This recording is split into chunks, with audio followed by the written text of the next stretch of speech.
Merci, merci.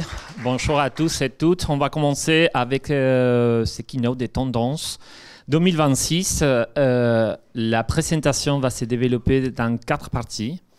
La première partie, on va explorer les attentes du consommateur pour penser après l'expérience client dans les deuxièmes chapitres, on va dire.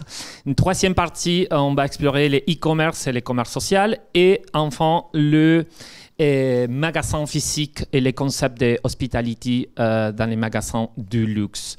Pour commencer cette présentation, on doit réfléchir sur les derniers changements qui arrivent à niveau des profils des consommateurs du luxe.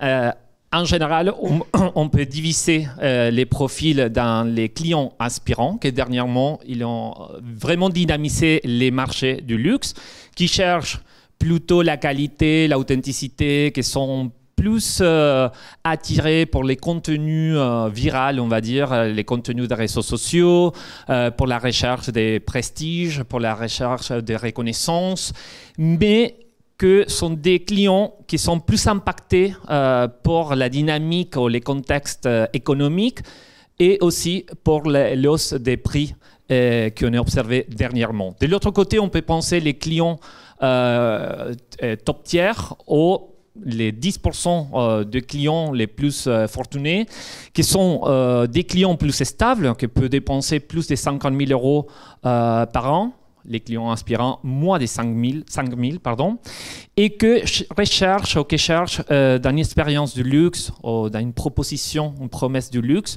l'exclusivité. La qualité, évidemment, mais aussi l'exclusivité. Et qui ne vont pas être attirés pour un contenu massif du luxe, que peut-être ça peut fonctionner avec les clients inspirants.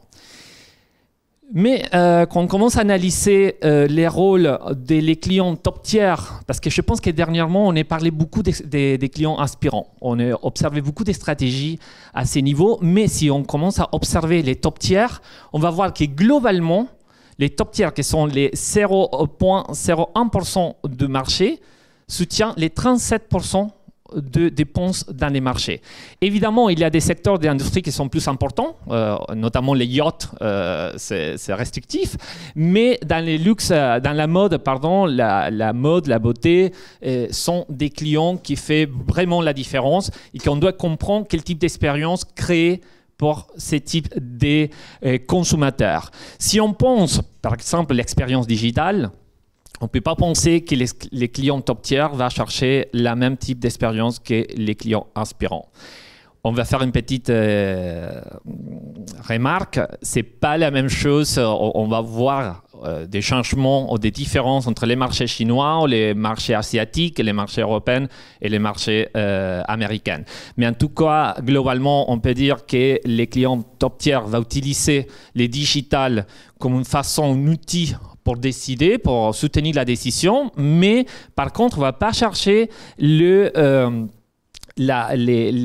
canaux digitaux comme la découverte d'une marque. C'est la confirmation de réputation qu'ils vont chercher dans ce type d'expérience, soit dans les réseaux sociaux, soit dans les e-commerce ou d'autres types d'expériences digitales qu'on peut penser. Et si on commence à faire la conception d'une stratégie spécifique, on doit penser dans un public très ciblé et proposer des expériences exclusives digitales pour ce type de clients. Ça veut dire que peut-être si on va faire un live streaming massif sur les réseaux sociaux, on ne va pas toucher ce type de clients. On ne va pas créer un dialogue direct. Et en tout cas, l'idée d'accéder à un contenu différentiel ou un contenu spécifique, premium, d'élite, il est important quand on essaye de séduire ce type d'audience. D'un autre côté, les clients aspirants sont se sentent plus à l'aise avec un contenu viral, on va dire, la recherche de la réputation à travers les réseaux sociaux, l'expérience digitale. Ils vont vraiment chercher la qualité et ils vont aussi observer bien la valeur proposée par la marque. C'est pas simplement parce qu'évidemment les dépenses sont limitées, ils font bien décider quel type de produits ils vont chercher. Et évidemment, ils sont plus on va dire, ouvert à l'influence qu'on peut développer à niveau de réseaux sociaux ou des plateformes digitales. Mais on doit revenir à qu'est-ce qui cherchent les clients du luxe ou qu'est-ce qui valorise mieux dans la proposition ou la promesse qu'on peut faire. Et les premières, dans tous les cas, c'est la qualité. Ça veut dire que la qualité des produits, la qualité de nos services, la qualité aussi de l'expérience va être clé au moment de décider. Après, on va avoir des différents envies un peu plus subjectifs que bon, ça va dépendre de chacun, mais qu'on peut compenser avec l'expérience qu'on peut proposer. Et si on dit que la qualité, c'est une valeur spécifique à proposer, on a observé cette année beaucoup de critiques sur les marchés du luxe parce que les réseaux sociaux, évidemment, permettent de créer, de diffuser un type de contenu faux ou vrai, mais qui impacte dans les secteurs publics, dans l'opinion publique, et notamment dans les consommateurs du luxe. Peut-être les consommateurs du luxe qui n'ont pas d'accès à toute l'information derrière un produit. On a vu les fournisseurs chinois qui ont montré qu'apparemment ils produisent aussi les sacs de quelques marques de luxe. Et ça a impacté énormément sur les consommateurs aspirants qui évidemment fait beaucoup d'attention et que s'ils vont dépenser 5 000 € dans l'année, ils veulent vraiment investir dans un produit qui ça vaut la peine. La repenser dans ces contextes, les rapports prix qualité, prix, valeur, et qu'est-ce qu'on propose, c'est vraiment l'objectif, les défis dans les prochains mois. Comment on peut compenser, comment on peut équilibrer la proposition de valeur, les prix, si on va développer une tarification plus dynamique. Et là, il faut savoir qu'il y a beaucoup de clients, des consommateurs qui sont un peu dégoûtés avec la tarification dynamique. Parce qu'ils sentent que même si pour nous c'est plus intelligent, c'est génial d'avoir ce type de précision et d'adaptation, pour les clients ça veut dire que peut-être il va payer un prix différent qu'autre client. Et là, il voit comment pas un avantage. Et la transparence, évidemment, que proposer les programmes de fidélité, les programmes VIP qu'on peut ajouter à la proposition de valeur pour faire la différence. Et dans ces contextes dans lesquels on doit penser quel type de valeur ajouter à nos produits, parce que j'imagine que là, en général, vous produisez plutôt des produits, et les services est clé dans la stratégie pour les prochaines années. Si on commence avec les pain points détectés dans les clients du luxe, dans un parcours client, je veux souligner 3. La première chose, c'est l'excès des communications. Ça veut dire qu'on peut créer une dynamique communicationnelle qui peut-être, c'est pas pertinent, c'est trop, c'est excessif. Et là, c'est un risque maintenant à cause des l'IA génératif, parce que c'est plus facile de développer, d'adapter et d'écrire une dynamique, une marque conversationnelle qui va parler tout le temps aux clients, mais peut-être ça va être trop. Alors la pertinence est clé dans ces contextes.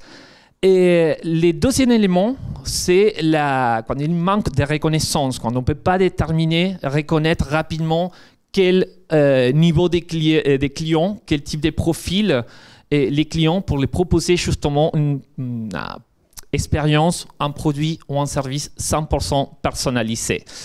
Et évidemment, on va voir que l'intégration des profils, des interactions des données est clé dans ces contextes de concurrence. Et le troisième élément que je voudrais remarquer, c'est qu'on propose une expérience standard pour tout le monde. En général, les marques de luxe connaissent très bien comment créer des expériences exclusives ou un peu plus massives, mais entre les deux, il n'y a pas beaucoup de différences. Ça veut dire qu'il n'y a pas beaucoup de différences des profils que peut-être on peut séduire un client qui c'est pas les 100% de l'aspirant, c'est pas les top tiers et il cherche des choses différentes. Alors la possibilité de créer des expériences spécifiques, il est important. Pourquoi? Parce que les clients du luxe, elle est très exigeante. Et de plus en plus, parce qu'il y a plus d'informations maintenant qu'on peut prendre en considération au moment de faire ou de prendre la décision. donner une preuve instantanée de l'origine et l'authenticité du produit. Maintenant, on va voir aussi les passeports produits qui va être déployés les prochaines années. Ça va être plus facile. Il y a quelques expériences déjà de passeports pour les produits de luxe, justement pour donner ces côtés, pour valider l'authenticité.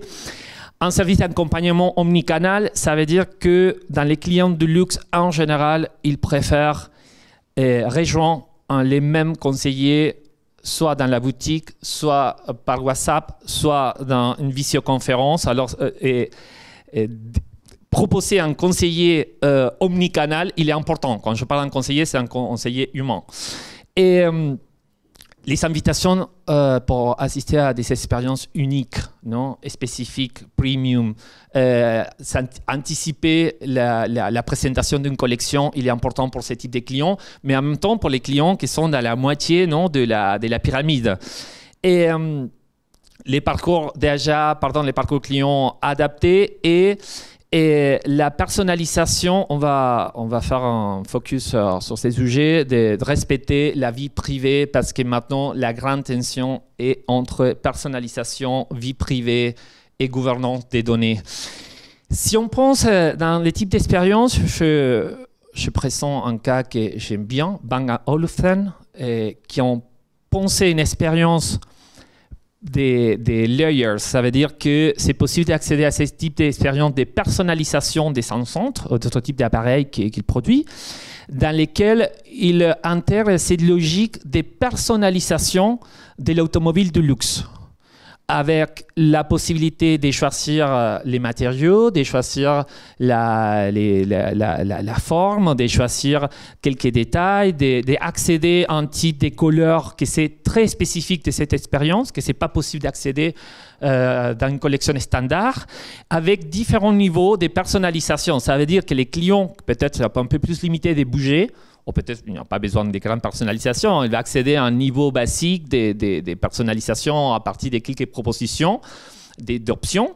Et les clients qui peuvent payer un peu plus ou qui veulent plus de personnalisation, il va accéder à un autre layer de personnalisation plus spécifique, adapté 100%, avec des outils de visualisation virtuelle, ça veut dire la réalité augmentée, des réalités virtuelles. Et un conseiller, il peut interagir soit sur les sites, soit avec un conseiller humain, justement pour accompagner ce type de personnalisation est vraiment top, on va dire. Cette personnalisation, carrément, il a des sens. Dans les contextes de proposer des stratégies personnalisées, évidemment, l'IA, Baptiste, il a parlé déjà, il a introduit, c'est les sujets de l'année, et réinventer les clientelines avec les données et l'IA, il est important. Mais moi, j'aimerais remarquer deux choses. Le premier élément, les trucs plus utiles, la fonctionnalité plus utile qu'on peut trouver maintenant, c'est la unification des profils, que c'est clé. Si on peut intégrer à travers des différents systèmes les données et l'IA, l'analyse des données qui viennent de l'historique d'achat en ligne, de l'historique d'achat en boutique, de l'historique d'interaction sur les réseaux sociaux, on peut intégrer la diversité des relations d'interaction, on peut créer un profil vraiment riche pour proposer une expérience plus pertinente au moment plus pertinent justement. L'idée de le copilot IA dans les côtés luxe va être pour accompagner les conseillers humains. Ça veut dire on peut fournir des outils d'assistants, des copilots justement pour aider aux conseillers dans l'interaction avec les clients.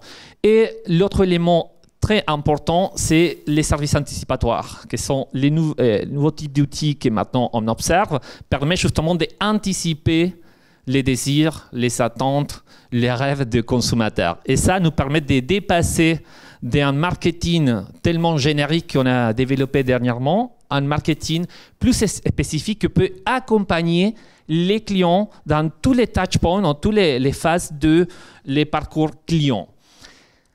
Les agents, les chatbots, les assistants IA avec différents grades d'autonomie vont être clés. Et chaque marque va définir quel type de voie digitale veut développer à travers ce type des agents, parce qu'ils sont devenus vraiment clés dans la réputation digitale. Il faut penser que notre agent IA, si on déploie ce type d'expérience, va être clé, soit pour accompagner les clients pour les fournir des conseils sur quel type de produits choisir, soit pour guider les analyses. Par exemple, il y a des exemples de L'Oréal ou des Amore Pacific qui ont intégré les agents IA ou les conseillers digitales IA à les outils aussi de diagnostic de la peau, des diagnostics des différentes parties du corps, justement pour accompagner les diagnostics, les analyses avec des conseils, intégrer l'expérience, pas développer des agents un peu fragmentés qu'à la fin, il n'y a pas de grandes relations ou cohérence dans les parcours clients. Et on arrive à un sujet que cette année est chaud parce que les marques du luxe maintenant sont les cibles presque préférées de cyberattaques. Et dans ces contextes dans lesquels les données et la personnalisation est clé, arriver à concilier ces fonctionnalités avec l'héritage et la confidentialité et la protection des données, on arrive à prévoir que la gouvernance est clé dans le futur. Parce que si un client on peut recevoir une expérience magnifique de personnalisation, très spécifique, très pertinent, mais enfin il connaît que toutes les données étaient volées, il n'avait pas des mesures de sécurité fortes, va impacter énormément dans la réputation de la marque du luxe. Si on revient sur l'expérience client omnicanal, moi, je ne veux pas détailler toutes les options des expériences qu'il y a maintenant, parce que je pense qu'on avait déjà partagé. Vous avez disponible les rapports luxe aussi, avec tous les détails. Simplement, je vais remarquer quelques nouveautés ou quelques défis qu'il y a maintenant. Les premières, harmoniser l'expérience en ligne et en boutique. Pourquoi ? Parce qu'on a observé que les clients du luxe, c'est un client qui peut utiliser les parcours digitaux ou les canaux digitaux comme un complément pour la décision. Il ne va pas rester 100% dans ces canaux. Comme on peut penser, les consommateurs chinois, par exemple, la partie digitale est centrale dans les parcours clients. En Europe, c'est un complément. Il y a des marques qui ont bien intégré les deux parcours digital physique. Il y a d'autres marques qui préfèrent rester un peu fragmentées parce que c'est une expérience particulière. Mais en tout cas, on peut jouer et faire repenser des expériences digitales à niveau physique et à l'inverse, justement pour enrichir l'expérience de la décision d'achat et convertir plus rapidement, évidemment. Et on doit réfléchir, on doit anticiper quel type de développement technologique maintenant on commence à accélérer. On peut penser la robotique, beaucoup des éléments, mais les lunettes connectées, que ça fait quelques années, c'était un gadget total. Et on observe maintenant l'accélération à niveau de maturation, et en même temps, on voit des partenariats entre Gentle Monster et Google, et Kering, et Google, et Meta, qui, je ne me souviens pas la marque des sportifs, des vêtements, Watley, ça c'est la... Oakley, c'est ça c'est la lait végétale. Et ils ont fait un partenariat pour développer les lunettes connectées avec des fonctionnalités sportives et je ne sais pas si vous avez vu, mais c'est génial. Je pense que ça va arriver à massifier énormément parce que c'est vraiment utile quand on fait du sport. Et ce type des interactions, ce type de dispositifs qui sont plus intégrés à l'activité. Et évidemment, Meta, c'est un des entreprises technologiques qui ont fait beaucoup de partenariats. Mais surtout, la présentation des dernières Ray-Ban avec ses fonctionnalités haptiques qui nous permet de penser quel type d'expérience on pourrait développer à travers ce type d'appareils, ce type de lunettes connectées. Alors, évidemment, on pourrait accélérer ou déployer ces stratégies de notre marque accompagne la personne dans la vie quotidienne, parce que ça, c'est un appareil qu'on peut, c'est comme les téléphones. Et peut-être on peut développer des expériences de présentation des collections virtuelles ou de réalité augmentée. Peut-être l'interaction avec les magasins, avec la boutique, ça peut changer, ça peut ajouter un nouveau layer d'interaction. Alors, il faut réfléchir. On n'est pas la solution encore, mais il faut anticiper que ça peut arriver. Et enfin, les programmes de fidélité, clés dans l'expérience. Et les consommateurs valorisent beaucoup les programmes de fidélité. Et dans les programmes de fidélité, on va penser dans différentes stratégies. La première, les magasins qui deviennent un vrai hub culturel, des divertissements, des conseils, des découvertes, d'éducation, et évidemment d'achat et de conversion. La hyperpersonnalisation aussi dans le programme de fidélité. Maintenant, les avantages, les bénéfices sont 100% personnalisés. Et créer ces idées de l'élite, des communautés d'élite, des pertenances, c'est hyper important pour les consommateurs à différents niveaux. On ne peut pas être très restrictif et simplement laisser une partie du programme de fidélité très exclusive parce qu'il y a comme on a déjà dit, dans la pyramide, il y a différents profils qui sont intéressés de ressentir qu'ils sont partie d'une élite. Et surtout, les services à long terme, ça veut dire un programme de fidélité qui accompagne les clients. Dans le secteur du luxe, c'est plus facile parce que les produits sont pensés pour une durabilité, mais aussi accompagner pendant tous les cycles, les process d'un produit, les usages, la réparation, la revente d'un produit, on peut les accompagner 100%. Là, on va remarquer simplement les cas de Hugo Boss. On a déjà parlé, ça fait quelques mois de Hugo Boss XP, mais ils ont commencé à déployer un programme de fidélité en Europe, en Chine, et maintenant commencent à les déployer aux États-Unis. Et ce qui est plus intéressant, c'est qu'ils arrivent à intégrer les programmes de fidélité avec des avantages, ou les accès aux avantages plus basiques, traditionnels, ça veut dire des services de réparation, des invitations à des événements, voilà, avec un côté gaming, ça veut dire les clients vont collecter des tokens qu'après ils peuvent changer pour accéder à différents avantages. Alors, ça veut dire d'ajouter ce type ces fusions avec les gaming ou les divertissements, il est important, mais mesurer aussi dans quelle quantité on peut ajouter ce type d'expérience, parce qu'il y a un moment dans lequel les clients ne veulent pas faire partie d'un divertissement tout le temps. Si c'est utile et c'est logique et c'est cohérent avec l'identité des marques et des expériences, oui, sinon, non. Et on va explorer maintenant 100% les côtés digital. Là, les 8 tendances du commerce électronique. Je vais remarquer 2, parce que les autres, je pense que vous connaissez déjà. Surtout, la possibilité de développer des services exclusifs digitaux, ça, la différenciation, on vient de parler pendant ces présentations, mais bien penser les expériences, bien segmentées, bien ciblées, pour proposer à chaque profil des clients un type d'expérience différent, à chaque groupe des clients.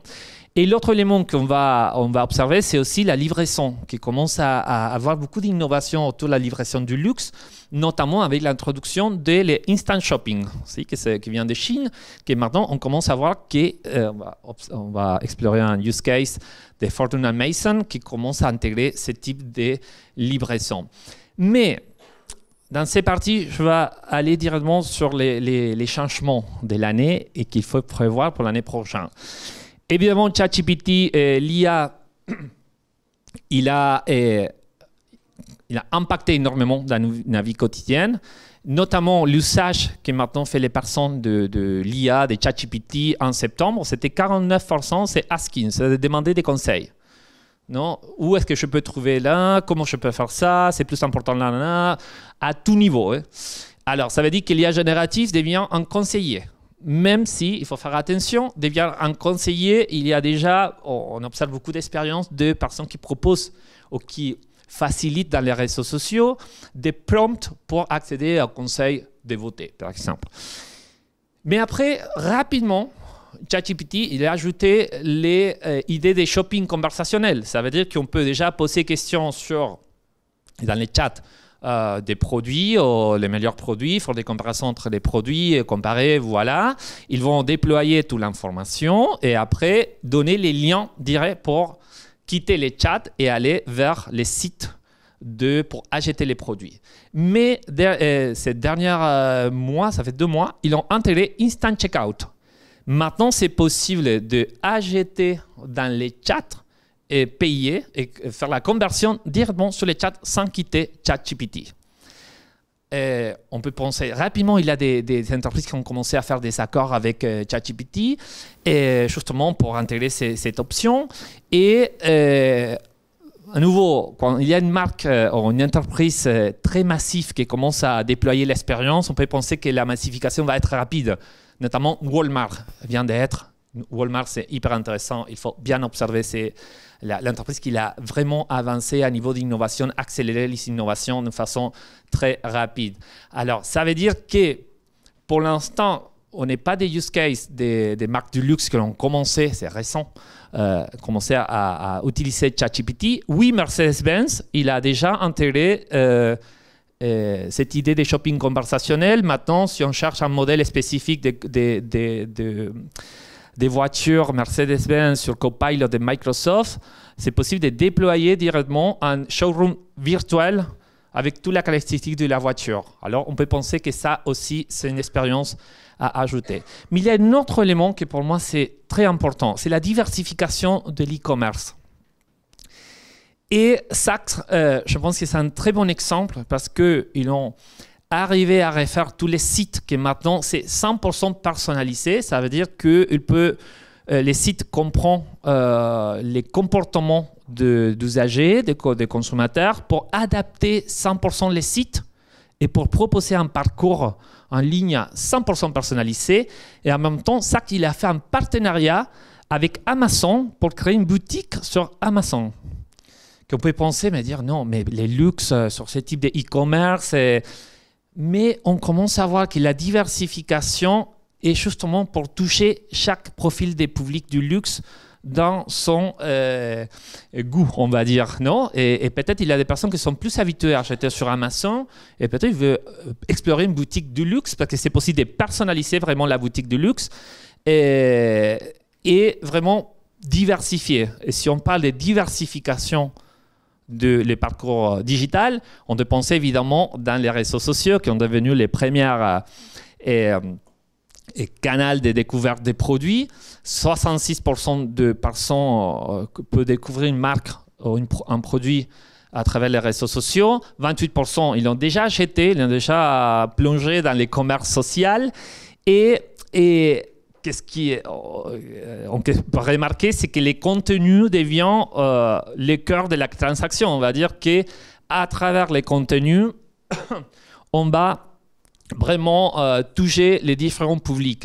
Et la monétisation, on peut dire les contenus pour monétiser et pour convertir, c'est diversifié aussi. On voit que maintenant, on a les live shopping et streaming, on va parler plus tard. On a des vidéos interactives shoppables. On a des contenus générés par les créateurs qui aussi deviennent shoppables. Les autocollages, Pinterest, c'est possible de créer des collages et qui deviennent shoppables aussi et d'acheter en ligne. Et aussi la publicité sur les Smart TV. Non? Alors, la diversification des contenus, shoppables est clé et penser comment notre marque va créer ce type d'intégration, il est vraiment stratégique. Une autre chose pour observer, notre stratégie pour observer, c'est l'intégration qui maintenant commence à arriver en Chine entre les réseaux sociaux et l'e-commerce pour créer une liaison directe entre, par exemple, RedNote, qu'il a fait déjà des partenariats avec Alibaba et JD.com, justement pour intégrer et pour faire la liaison plus rapide, les lignes plus rapides pour monétiser et pour convertir quelques produits qu'on peut partager à niveau des contenus. À niveau des créateurs, ou de la creation economy, on va souligner simplement ces changements que moi je trouve très intéressants, c'est que on continue, les créateurs, les influenceurs continuent à évoluer. Au début, on avait les influenceurs spécifiques qui pouvaient stimuler quelques achats. Après, on a vu la montée des créateurs des contenus qui permet de créer des formats engageants vraiment qui créent notre relation avec l'audience pour justement l'inviter à acheter. Et maintenant, devient les créateurs-vendeurs avec type d'expérience qui commence à être déployée dans lesquelles les créateurs créent leur propre boutique, soit avec une sélection d'une marque, et après ils reçoivent des commissions pour les ventes, soit pour vendre leurs propres produits. On a My Sephora Storefront qui a déjà déployé ce type de sites, des formats dans lesquels il y a des boutiques pour les créateurs, et Condé Nast qui va lancer l'année prochaine et bête que c'est justement boutique des créateurs, une plateforme 100% dédiée. Et on arrive à live streaming engagement. C'est un grand débat dans les luxe si Europe peut devenir un marché pour le live streaming ou les engagements en direct, parce que fonctionne très bien en Chine, mais pour l'instant, c'est des niches en France, mais évidemment, c'est un outil très intéressant pour l'interaction en temps réel, pour créer une liaison plus directe avec le consommateur. Évidemment, en Chine, il y a des plateformes, soit des e-commerce, soit de réseaux sociaux qui sont 100% pensés pour le live streaming shopping. Mais en France, avec l'introduction de TikTok Shop, on commence à voir les premiers résultats de si les gens, les Français, sont attirés pour ce type d'expérience. Ça, c'est les chiffres de septembre. En septembre, il avait 860 lives par journée en France, avec une diversité des marques. Carrefour, Boulanger, Darty, et voilà. Ça veut dire que c'est un type d'habitude qui commence à être développé. Notamment, l'autre acteur qui peut encourager ce type de formats, c'est Amazon. Amazon, il a pris la décision de devenir un marketplace et devenir une plateforme média d'achat. Ça veut dire que les live shopping de Amazon va être déployé, va être développé énormément, et ça va impacter dans nos clients. Ce sont des choses à réfléchir en 2026. Je laisse tous les défis. Après, je peux apporter quelques solutions, mais... Et pour finir, on va parler de les magasins physiques. Et on remarque maintenant que les possibilités, les opportunités de développer ce type de touchpoint physique hors ligne, c'est énorme, avec une hybridation des formats qu'on trouve hyper intéressant, et notamment par exemple les magasins de proximité haut de gamme. On a vu la premierisation des supermarchés par exemple, qui commence à être une montée des qualités, d'expérience. Et on va voir des boutiques qui sont créées 100% pour un type de client, et en même temps des boutiques qui vont diviser l'espace pour différents types de clients. Alors, les pop-up conceptuels, les magasins hybrides avec les lifestyle.